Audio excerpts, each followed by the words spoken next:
What's going on, everyone? We've got a bunch of new cards to talk about. New leader, new mega ramp, new ships, all crazy stuff. A huge thank you to my patrons over on Patreon, and let's dive right into it. Starting us off with Volt Scarus's Defender. 3-cost base unit in Aggression, Cunning, Villainy. It's a 3/3.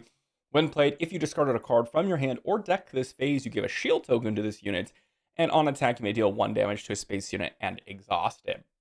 Of course, this is trying to function with all of those discard synergies that you might be playing. We've got the new base that works with it. We've got cards like Afra. There we go, Dr. Afra. We've got Darth Vader, right? All sorts of different leaders and units and stuff that synergize with this whole discarding cards from your own hand or from your deck. Getting a 3-resource 3/3 shielded consistently that also has an on-attack trigger in space is pretty solid. I mean, it is like 7th Fleet Defender, but better. Just like straight better if you're able to reliably get the shield token. I will say, it can be tricky in some cases, I'm sure, unless you actually have the proper setup for it. Only using the one set that we have, it can be a little bit tricky to enable the effects of this. The reason I say this is because if you think about like the Force decks that were like, I really want to be having the Force on turn 2s, 3s, etc., we needed to wait until really we had like set 6 come out, and we are like, oh wow, there's so many different other units that also enable the Force to really see that truly be like consistent across all aspects. There were a few aspects that you could do it already, right? And generate the Force like Han Blue, but that was because you could play 3 drops on turn 1 as an example, or like Talzin, but that's because we had multiple different Force units that were solid enough to play. Some aspects just didn't have that option. And that's kind of what I mean. Is Aggression Cunning going to have enough playable options, or are we going to see decks that are, using different aspects and utilizing this card? I don't know. But that's really going to tell when we actually have more options for the discarding effect. I think this actually does look pretty interesting, and we'll see. I'm a little bit torn, though, because you have cards like Vader, which seem a little bit more controlling and, taking that as a value engine. Or do we go the direction of a little bit more aggressive, high value units and attacking? Vader doesn't really fit in that strategy, so I don't know if Volt Scarus's Defender is something that you want in like the new Vader leader, for example, which could always enable the shielded portion of it. Next up, we've got You Hold This, another Aggression Cunning card. This one is a 1-cost event. Choose a friendly non-leader unit. An opponent takes control of it. If they do, you deal 4 damage to another unit in the same arena. So the idea is you give them some sort of trash unit, and then you can deal 4 some damage to something. Now, of course, there are a few units that looks like if your opponent controls it, it can be a little bit stronger for you. We've only seen, I think, one that's like really, really interesting with the Galen, right? So that's something that, might be something we want to consider. Of course, Galen is someone that you automatically give to your opponent, so it's not necessarily something that can combo with You Hold This. But I do see, giving some random earlier play to deal 4 damage to something else, it can be valuable. However, it is 1 additional resource you have to spend to do that, and it's also another card out of your hand to do something like this. So it's not just, oh, I'm going to go ahead and, give them a unit and then I get to kill one of their units. It's not like you just played a card like the old hotshot, or not the hotshot, the 3/2 for 1 resource that has the bounty when you claim it, you can play it on your side, but you automatically give it to your opponent. It's not something like that where they automatically get a unit and then you automatically get the 4 damage in. It's you have to play your unit first. So you spent the resources to play that. Then you play You Hold This to then deal 4 damage to something. I think you really have to take advantage of some sort of value of your opponent getting your unit. That needs to be something that really, really is strong for you. If it's not, then you just have like a worse open fire across multiple turns, right? Because if you're giving them a 1-drop or a 2-drop, it's very similar in resources. So we'll see. We will see with this one. Next up, we've got a new Tusken, 4-cost ground unit in Aggression Cunning, 2 for Rebel Tusken Bounty Hunter. Love that with the Rebel tag as well.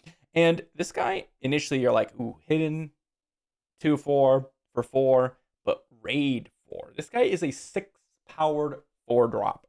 That is actually interesting. Now, it does have 4 toughness, which can be a little bit scary, but it's got hidden. So it's going to at least fade that first potential couple of attacks, which is really nice. It doesn't do well on defense for sure, because the 2 damage is not going to be super relevant in most cases, but Raid 4 is. Raid 4 can knock things out and absolutely decimate an opponent's base. Absolutely decimate an opponent's base. Kind of interested in this. It also has the Rebel tag, which is extremely relevant, especially with all the different cards that we've seen within this set. So I'm curious if we're going to see this kind of sneak in as a Rebel card in the Rebel tag. But Raid 4, very, very powerful. I can see this being a very aggressively situated unit, especially if you're fighting up against like a space deck. If we've seen like Kazuda, for example, who, gets that extra power, but it's mainly for controlling players. It actually has done some good work. This one, it has hidden, and you don't have to rely on your opponent having additional resources. A little bit squishier, but has some potential. Especially with a relevant tag like Rebel. Kazuda didn't necessarily have that. So, I don't know. Maybe. Next up, another capital ship. Like I said the other day, Piet might be eaten good. We've got 11 cost Intimidator, command, villainy card, 11/11 capital ship. When playing, you return any number of friendly resources to its owner's hand, and for each resource returned this way, you create a credit token. Now, first things first, this really is just kind of I play this card, I use its ability, and I win the game within this turn or like the next turn. That's kind of how this card tends to play out, assuming you're actually going to utilize its ability. Now, there are a couple of interesting kind of combinations with this. Obviously, you can play this with Piet and get that down even cheaper at like 9-drop, for example, and then return all your resources, potentially play like another 9-drop capital ship if you have Piet out. That can be pretty awesome.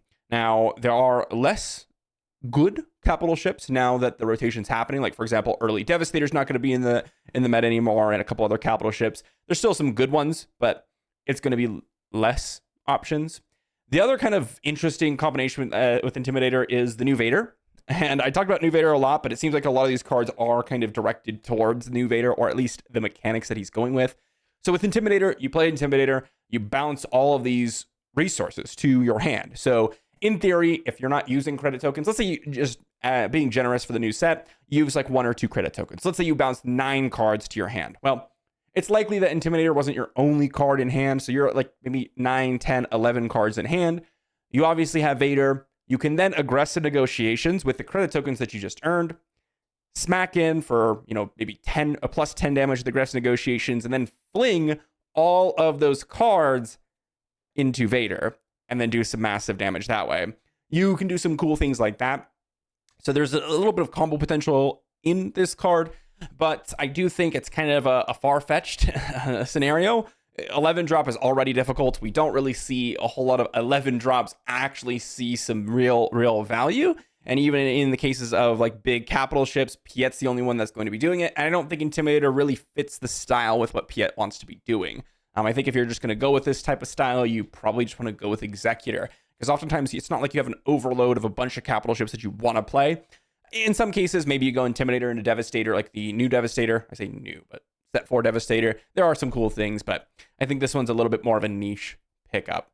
Next up, we've got Stockpile. Now, this card looks insane. 6 cost event in command. Resource this event and the top card of your deck. So this is a 6 cost double ramp. It's basically 2 resupplies, put them together, here you go. You get 2 resupplies out of it, and then it costs twice as much as a resupply. Now, this is obviously incredible, and I just talked about, Intimidator, and I'm like, well, maybe we don't really see a huge lot of value for it, but maybe cards like this one actually make it possible. I mean, we have a lot of decks that do want to get to those late game, those late amount of resources, and a double ramp from Stockpile can definitely come into play and do some good work in certain decks. The thing is, I think resupply is just in general far better. Like far better. When you get to 6 resources, the jump from like, let's say I play Stockpile, next turn I'll have 9 resources versus 7 is not even close to as big of a deal from the 3 to 5 drop turn. The 3 to 5 drop turn, getting closer to 6, helps you get to your leader deploy quicker, helps you get to some major plays.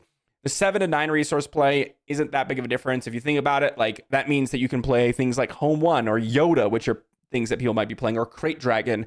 Again, not that we're going to have all these in the format, but I'm saying those are the types of cards that you're typically used to on the 9 resource type of play, whereas the 7 resource plays are U-Wing reinforcements and Kelleran back. And honestly, even though some of them are more powerful than others, Kelleran back and U-Wing reinforcements are so powerful in their own right that it's not like a huge step up.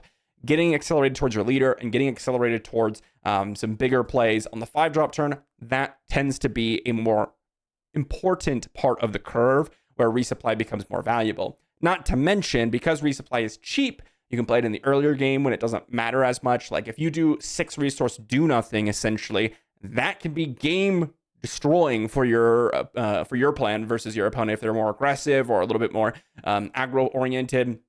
Now, on the flip side, this could be a mega ramp strategy where you maybe get your expendable mercenary, which is the 4 resource play that, gets to go ahead and ramp. And then you can't actually turn that into stockpile in the following turn because you'll be at 5 with 1 or 6 resources with 1 exhausted. But that type of game plan where you're ramping into ramp, into stockpile, into just doing whatever the heck you want. We haven't really seen cards that are in those late game resource brackets to make it worthwhile. The cards that I'd be curious about, like Endless Legion, right? Like, can you hyper ramp to Endless Legion? Well, that's not going to exist in the game anymore when Stockpile is in the game. Endless Legion is a type of card where it can pay you off for having just mass amounts of resources, but you don't really see that type of effect or that type of big capital ship or big endgame unit that would actually make up for multiple turns off of resourcing. Not that it would be impossible to win, but I think in general, it's not going to be as strong, especially when you're like missing things like so many of our very powerful earlier 1 through 3 plays. But very interesting because it is a mega ramp card, and it is something we have to think about as we go along and see more big resource plays. Next up, we got Admiral Motti, a 5-cost ground unit in Command Villainy. He's a 4/5 Imperial official, and friendly leader units get +2/+2. This guy looks pretty decent. Now, 5 resource 4/5 is not all that great. You really want to get advantage out of the +2/+2 from friendly leader units. But I can totally see this as a 5-drop that gets you in a lot of damage. Of course, I think so far within the kind of grouping of leaders that we've gotten, I don't really see a fitting leader for this. If you harken back to some of the old leaders that we have, like Admiral Motti and like Daedra Green maybe can get some damage in. If you happen to play like Sly Moore maybe, there are some other options like Third Sister. I mean, there's like some cards. Darth Revan, this is actually a pretty solid card in Darth Revan, giving you access to maybe knock out some units. So there are some interesting leaders with this, but I think in set 7 so far, we're not really seeing the leaders that are really meant to be played with Admiral Motti. This almost makes me think that, we're going to get leaders that, maybe there's some sort of higher value play here where you can get more than just the +2/+2. We haven't really seen anything like that yet, but maybe in the future, I have no idea. The +2/+2 seemingly can be decent. I'm interested in this leader, but I don't think we have the current setup for it. I think we're missing the leader this is meant to be paired with, as I really want like a 4 or 5 drop leader that might be slightly more aggressive or that could really benefit from the additional stats. Like I said, Darth Revan is like the first one that I think is truly, truly exciting with something like an Admiral Motti, because you do get those extra stats, allow him to trigger his ability, and that can be pretty good. But outside of that, which Darth Revan's not even a strong leader to begin with, especially since you have to play command in order to play this guy. Gonna help to find another leader that's introduced here that makes Admiral Motti a little bit more exciting. And then we've got a brand new leader in Director Krennic. Now, although it's command villainy, I don't think Admiral Motti is going to be wanting to play with Krennic, especially since this is a 7-drop leader. But we have an action to defeat a friendly unit and you create a credit token. So the first thing I think of is, okay, we've got a command villainy leader. We've got an action to defeat a friendly unit. It's a late game deploy. Is this our new Emperor Palpatine from set 1 replacement? So the first comparison I make, of course, is Emperor Palpatine ability costs 1. You get to draw a card, but you deal 1 damage. This one doesn't cost 1. You get to create a credit token. You don't get to draw a card or deal any damage. So there's definitely some advantages to both sides. Obviously, not requiring a resource is always an advantage for the most part. Now, in some cases, when you're playing Palpatine, the extra 1 resources doesn't really matter, especially when you had like Super Laser Technician in the game, because you oftentimes had that extra resources from Super Laser Technician earlier on in the game. 1 damage can be extremely relevant. Picking off some minor units or multiple triggers plus some other cards can knock out things. However, this one gives you resources. So I think in general, even though you get the card, you get to trigger some things and all this stuff, this one gives you the ability to reinforce the game that you probably want to be doing anyways in these styles of decks, which is going big. Now, credit tokens, one-time use, unfortunately, but that one-time use can definitely get you out of danger zone to maybe get some enough value so that you can take advantage of some more Krennic value, which is a 7 to deploy 4/9 leader. And when you deploy him, another friendly unit deals damage equal to its power to an enemy unit. So you do have a removal effect in the leader zone. So you do have to get to 7 resources. You can't credit token out your leader, right? Same thing as we've seen in the past. You do need 7 or more resources. You can't, credit token, then use Krennic and do some cool things. But you can potentially deploy, maybe we'll have another Command Vader replacement, like the 7-drop Vader that we have, where you're dropping in a Vader, you get to do the ambush thing, and then maybe in a turn or two, then you deploy Krennic, you get to kill something else. I mean, a 7 deploy leader, 4/9 stat line that kills something. Where have we seen this? Yoda. Now, Yoda has something very, very interesting to it, which was you have the ability to restore 2. Now, I think restore 2 is extremely powerful, especially if you're going into the late game, but a 4/9 stat line is pretty annoying to kill. And then this thing is very likely, if you're in this style of deck, to actually have something to, hit off of. Like, if you are on the 7 resource turn, it's likely that you actually have 8 or 9 available resources because of the credit tokens. So you play an 8 or 9 drop, you flip Krennic, and then you get that big hit, remove something, and then you get some value. It's very similar to Yoda in that Yoda needs to have something die, then you use Yoda's action, then you can flip Yoda to kill something. So there is a little bit of setup on the turn. You can't just immediately flip Yoda in most cases to kill something big. Krennic, on the other hand, actually does have the ability to flip. Like, if you're on the 6 resource turn and you've got actually 7 or 8 resources because of the credit tokens, you can drop in, again, not that this is going to be in the game, but something like Reinforcement Walker, get some value, draw a card, heal up, flip Krennic, deal 6 to something, right? Very, very likely. It's also very important that this is any arena. It's any friendly unit. It doesn't have to be a friendly unit in the same arena. Some of those things can be a little bit tricky. It's kind of similar to Jabba in that you do have this little bit of ramp in your action, and then you have this ability to kill a unit directly. Palpatine flip was still far more powerful by stealing something, but I think Krennic's ability to generate resources is a little bit stronger. So kind of a trade-off.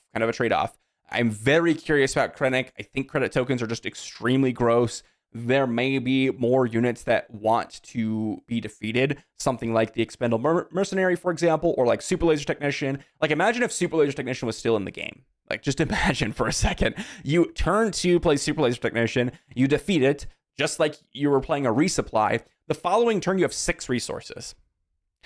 Turn 2, ramp. Turn 3, you're on 6 resources. That is insane. And if you've played a turn 1 play that maybe doesn't care about dying, like let's say you're playing Krennic Blue, for example, in the old days, you Dr. Pershing on turn 1, you on turn 2 go ahead and hit the Dr. Pershing for 1 damage, you draw a card, you play your Super Laser, you get a credit token. The next turn, you draw another card with Dr. Pershing, you, defeat your Dr. Pershing, you're on a Vader on turn 3. You play Vader on turn 3. That is insane. So there's definitely some really, really interesting things that you can do. Now, obviously, in that time, you're not interacting with your opponent's board, but oftentimes turn 3 Vader is enough to swing the game back in your favor. And then, of course, you're going to be still accelerated towards your Krennic, and you probably will end up winning that game. So there were some really interesting things. Again, new set, new rules, no more Super Laser Technician.